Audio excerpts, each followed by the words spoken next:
E o Congresso Nacional, gente, deve pautar nesta semana o PL da adultização infantil nas plataformas digitais. Além da discussão sobre a situação das exposições aí infantis na internet, outro assunto que vai trazer muita movimentação entre os parlamentares é a regulamentação das redes. Valéria Luizetti.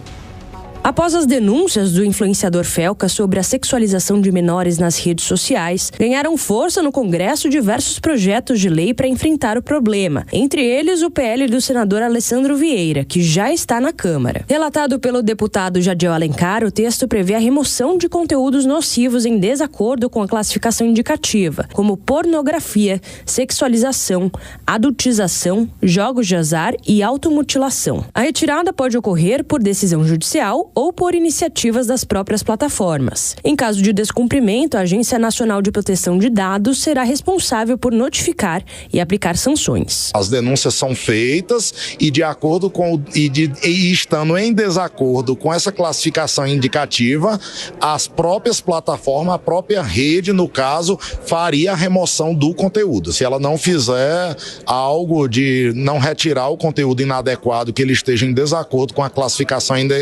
indicativa, ela irá sofrer as sanções que está prevista na lei, que irá estar prevista na lei. Então, da mesma forma que se houver uma determinação judicial e não for retirado, que ela também sofrerá as sanções que está prevista no texto, na lei. Segundo o professor da Faculdade de Direito da USP e diretor do Legal Wings Institute, Juliano Maranhão, o projeto exige uma postura mais ativa das plataformas digitais diante do tema.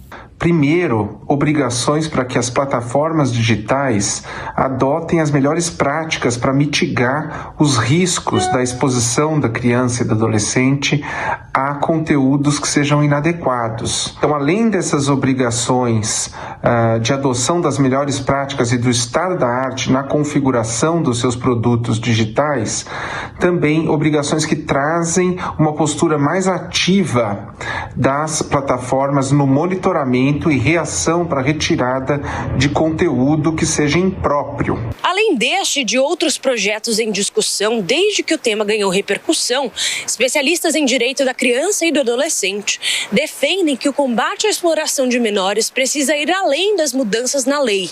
Medidas paralelas e ações extrajudiciais, segundo eles, são essenciais para que a proteção ocorra de forma efetiva.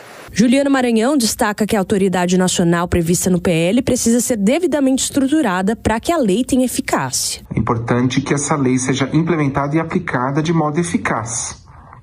E a lei que está para ser aprovada, o PL de proteção de crianças e adolescentes na internet, prevê uma autoridade nacional. É importante que essa autoridade, então, seja estruturada e esteja apta à fiscalização das plataformas e dos desenvolvedores de produtos digitais acessíveis ou que possam ser usados por crianças e adolescentes, para que essa proteção seja feita e a fiscalização seja assegurada. Já o advogado especialista em direito digital, Luiz Augusto Durso, avalia que o texto não é o mais adequado. Ele aponta lacunas, divergências com o marco civil da internet e a falta de um tipo penal específico para criminalizar o uso de conteúdo sensual de menores para monetização. De fato, colocar os pais nesse debate para que eles cuidem de suas famílias, principalmente seus filhos, nós também podemos cobrar uma parceria com essas big techs, com essas redes sociais,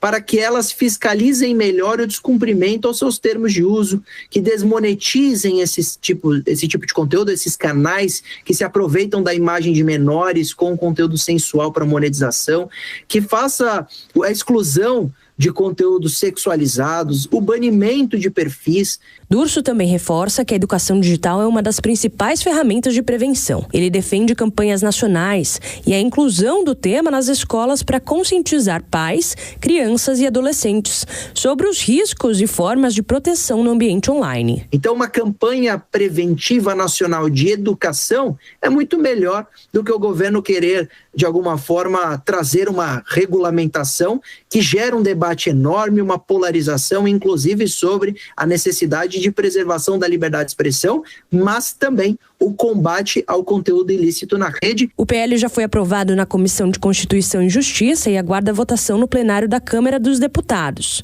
Se aprovado, seguirá para análise do Senado antes de possível sanção. Agora a gente chama os comentaristas Túlio Nassa e Acácio Miranda, começando pelo Túlio.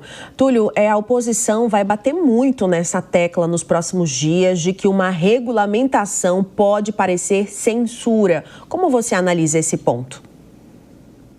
Olha, Márcia, eu sempre analiso dividindo 2 grupos de temas. Quais sejam? Primeiro deles, questão envolvendo crimes em relação ao menor, adolescente, terrorismo, crime organizado, uma série de situações criminosas nas quais as redes sociais deveriam sim ser mais ativas, deveriam ter mecanismos de controles mais eficazes, ter uma responsabilização mais acentuada e, portanto, nesse sentido, um projeto de lei que avançaria sobre esse grupo de temas seria muito importante, seria desejável. Agora, o detalhe é que o diabo mora nos detalhes, ou seja, é aquele jabuti, né? É o receio de que, a pretexto de regulamentar este tema da adultização das crianças, do controle, da prevenção desses crimes, se cria uma censura prévia em relação à liberdade de expressão, especialmente sobre assuntos da política, sobre assuntos do governo, aquela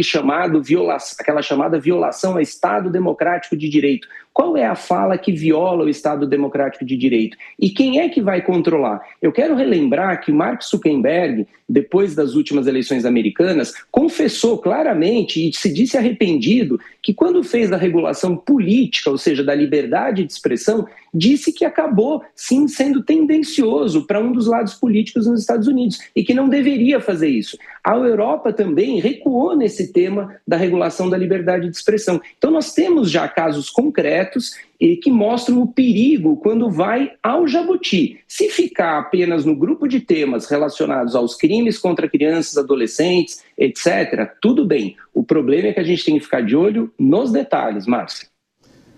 Acácio, esse tema já se arrasta há muito tempo, né? A gente tem decisões também que são dadas no Supremo que acabam legislando sobre essa questão. De fato, caberia ao Congresso, na representação popular no voto, na Câmara, do Senado, haver uma discussão. E sempre há essa reação aí, então surge esse caso, vamos reagir. Uma nova tentativa de fazer essa regulação. Hoje já existem mecanismos que possam justamente aí nortear esse tema, Cássio? Marcelo, a gente tem um problema no nosso Congresso. Aliás, não é uma exclusividade do Congresso brasileiro.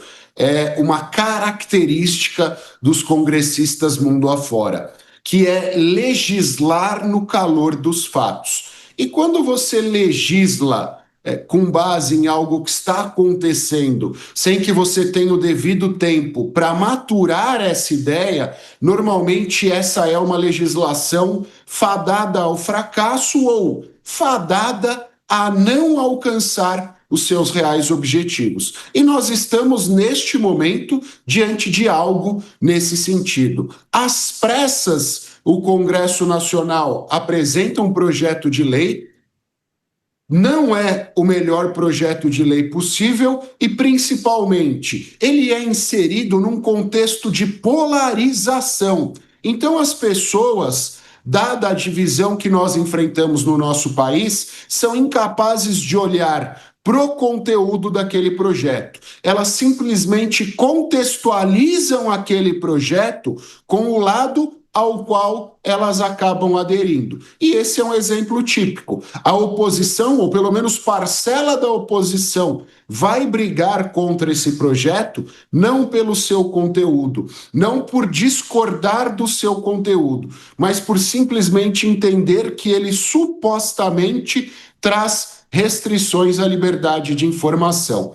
Então, essa complexidade precisa ser superada no Brasil e, principalmente, há necessidade de nós termos um projeto nesse sentido, porque existem diversas formas de regulamentação em relação aos crimes contra a honra, aos crimes de ódio, aos crimes de racismo, mas relacionado à exploração infantil para fins de arrecadação da internet, não há nada. E é necessário nós olharmos para esse tema, não só com a questão da adultização, mas diversas outras formas de exploração do trabalho infantil, sem qualquer forma de apanhado e regulamentação efetiva.